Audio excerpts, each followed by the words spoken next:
Showtime!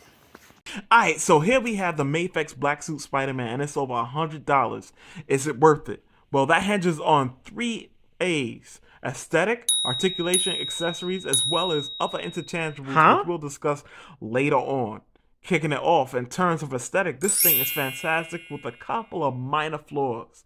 The overall sculpt work is great. The muscles are sculpted in a way that gives the illusion of some type of latex or tight suit that's being pulled over a very lean man, and a subtle blue shading makes the muscles pop. And speaking of the sculpt popping, the spider logo is sculpted in. However, there seems to have been a double-edged sword because the logo is sculpted in. It gets a bit sloppy in the crevices. But other than that, it's a very clean paint job. And even the bottom of the feet have that blue effect like from the comics. The default head sculpt is very nice, but it's not the only one he comes with. He comes with an angry masked head for when you want to portray Spidey as being absolutely livid. And You can't escape me! I'll chase you to the ends of the earth! I have to say, one cool effect that I'm happy that they sculpted in is, you may not be able to see it, so I'm going to put up a picture, but the brow ridge, you can see the brow ridge crumpling up under the mask, and that's a really nice little effect. But moving on. Comes with an unmasked head, which is absolutely fabulous. I love the 5 o'clock shadow on the head sculpt. It's a wonderfully done head sculpt. You can't get much better than this. There's not much more I can ask for. And I don't know what to say else. It's a wonderful head sculpt, man. As for his hands, he comes with 2 fist hands, wall crawling hand, 2 whipping hands, which by the way I was gonna say was unnecessary, but there was a time where he wore this black suit and it was a fabric suit, because usually, you know, when he has a symbiote suit, he shoots the webs from the back of his palms, or hands rather. So there's that. Relaxed hands comes with 2 magnetic hands and feet. However, they don't work very well. And I tried a myriad of different places or surfaces to stick it to, and it just would, I could feel the pull of the magnet, but it would kind of just slide off. So I tried my refrigerator, this tin can I have, my table, even my LED light pole. It wasn't, I can feel a pull, but it wasn't strong enough to really cling and stay there without sliding down. So that's disappointing. It's nice that they included it, but at the same time, that's kind of useless.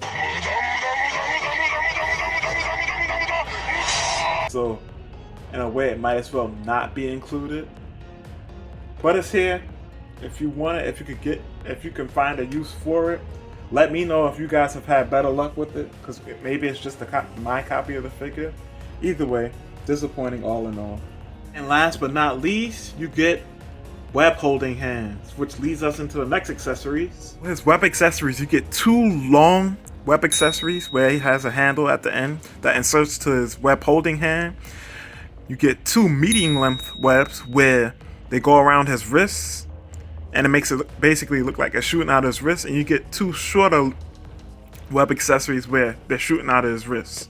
In all, a decent batch of web accessories. Moving on. He also comes with a web backpack, which looks very nice, by the way, despite not having any paint. But I don't think we really needed paint for this. Anyways, moving on.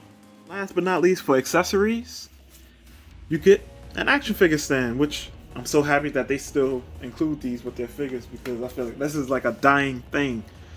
Either way, some assembly is required, but it's all pretty straightforward.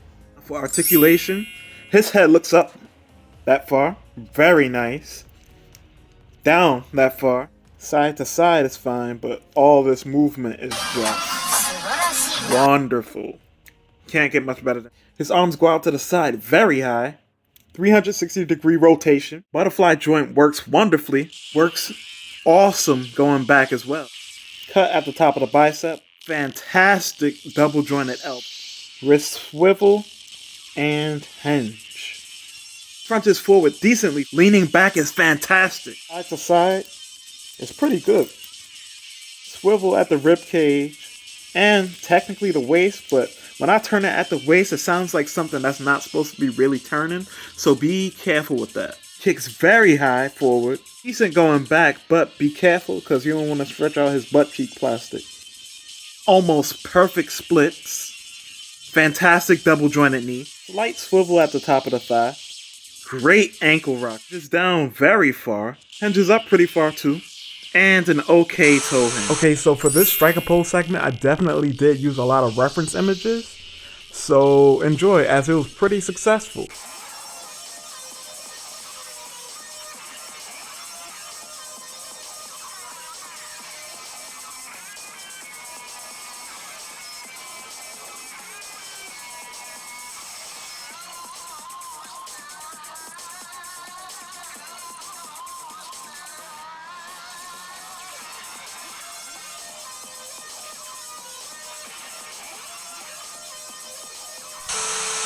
Of height, he stands about 6¼ inches tall. That is